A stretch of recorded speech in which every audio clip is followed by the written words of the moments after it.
Hey there, welcome to another trading tip. I'm Andrew Houston. I'm the founder and CEO of Profit for Contractors. And today we're going to address one of the biggest questions I get asked all the time.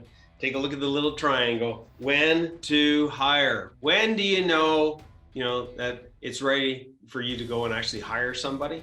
I'm going to go through, the three core things that you want to make sure that you have in place so you don't get yourself into a tight jam where you've hired somebody. Now what do you do with them?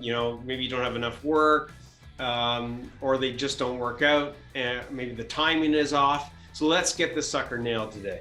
The first thing that we have to have is process. Why process? We need to have, I call it the 3 Ps, and it's not the typical 3 Ps that a lot of people think about. I'm not going to talk about those 3 Ps. I'm going to talk about these 3 Ps, which is process, potential, and people. So number one, we start with process. If you can't even control the work that you have now, how in God's name are you going to control adding additional staff member to your team, right?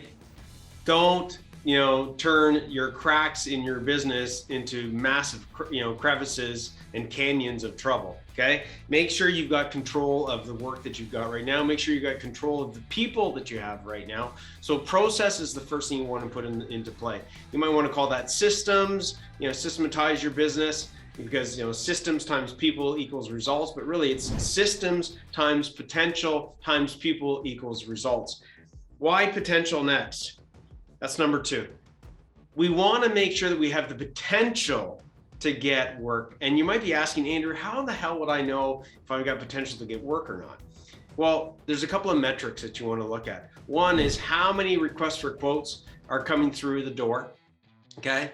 And what is your conversion rate, all right? So how many of those are you actually winning? When you can look at, the number of quotes that are coming in, and you manage your conversion rate so you make sure you're only winning the amount of work that you can actually handle.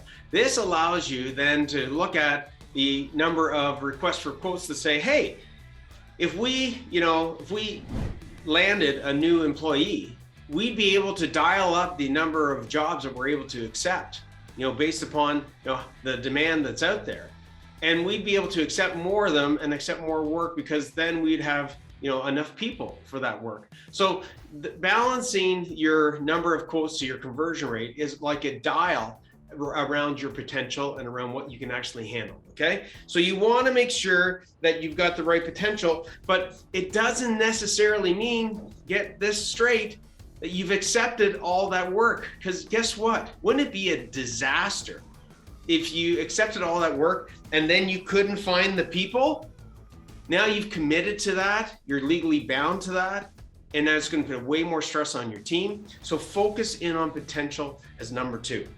Number 3, once we know that we got the right process to handle the work that we got, number 2, we got the right level of potential that we can dial that conversion rate up, land more of those jobs that are right in front of us, and time them as well. So again, on the potential side, you want to land jobs once you've seen that you've got the potential. You want to land work, not that's going to start if you can next week, but work that's going to start, say, in a month's time or 2 months' time. That way it buys you time to find the right person or people to fill that position to facilitate that potential. So those are the 3: process, potential, and people, okay? Follow those 3 rules and you'll know when to hire, and you're going to end up hiring at the right time, at the right place, and getting the right results. We'll see you on the flip side with another trading tip.